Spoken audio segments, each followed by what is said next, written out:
নমস্কাৰ জনালোঁ সকলোকে। মই ৰিজুৱে আপোনালোক সকলোকে মোৰ অন্য এটা ব্লগলৈ স্বাগতম জনাইছোঁ। আৰু ইয়াৰ ৰাতিপুৱা শুই উঠি গা পা ধুলোঁ বাৰু। এতিয়া ঘৰতে আছোঁহি।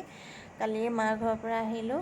আহি তাৰপৰা এতিয়া ৰাতিপুৱা উঠি গা পা ধুই উঠি আগফালে আহিছোঁ আৰু তাৰপৰা এই ফুল চুলবোৰ অলপ চাই লৈছোঁ কেনেকুৱা হৈ আছে। আগফালৰ সেইখন অকণমান হাবি গতে হৈ আছে। এয়া দেখিছেনে বাৰু, এইফালে ফুল ওলমি ফুলি আছে। এইফালে গোলাপ ফুল ৰুইছিলোঁ, গোলাপ ফুলজোপা ফুলা নাই। এইজোপা ময়ূৰপংখজোপাও বহুত ডাঙৰ হৈ গ'ল।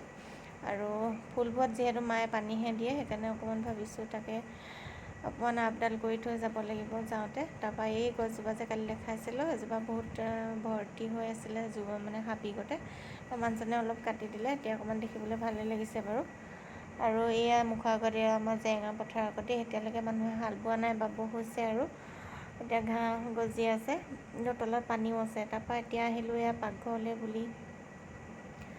পাকঘৰত এতিয়া কি বনাওঁ তাকে ভাবিছোঁ। তাৰপৰা ভাবিলোঁ নহয় আজি ৰুটিকে বনাওঁ সকলোৰে কাৰণে। এয়া আটা মঠি আছোঁ, ৰুটি বনাইছোঁ। দেউতা আৰু মানুহজন পথাৰত আছে যিহেতু, সেইকাৰণে সোনকালে মই গাটো ধুই আহি পিনি ৰুটি বনাইছোঁ। মায়ে চোতাল সাৰি আছে, ঘৰকেইটা বাৰু মই সাৰিলোঁ। তাৰপৰা এতিয়া এয়া বেলি লৈ এতিয়া পৰিছোঁ আৰু ৰুটিৰ লগত আৰু বুট দাইল বনাইছোঁ।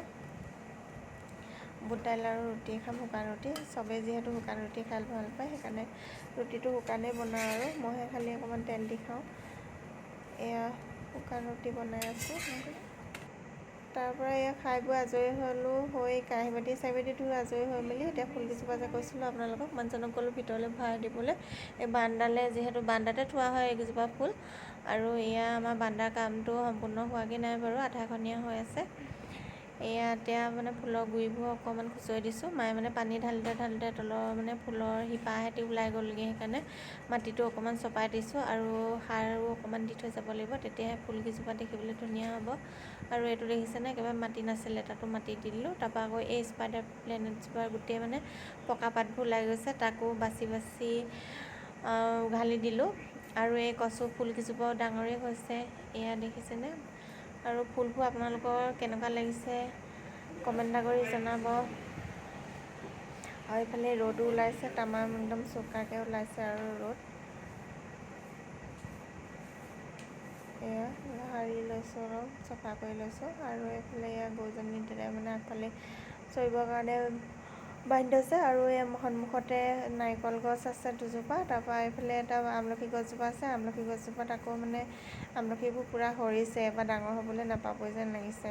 তাৰপৰা আহিলোঁ এয়া মই ফুলখিনিত মানে গা পা ধুই আজৰি হ'লোঁ আৰু পাছবেলা টাইমত এয়া অকণমান পানীকে দি দিছোঁ,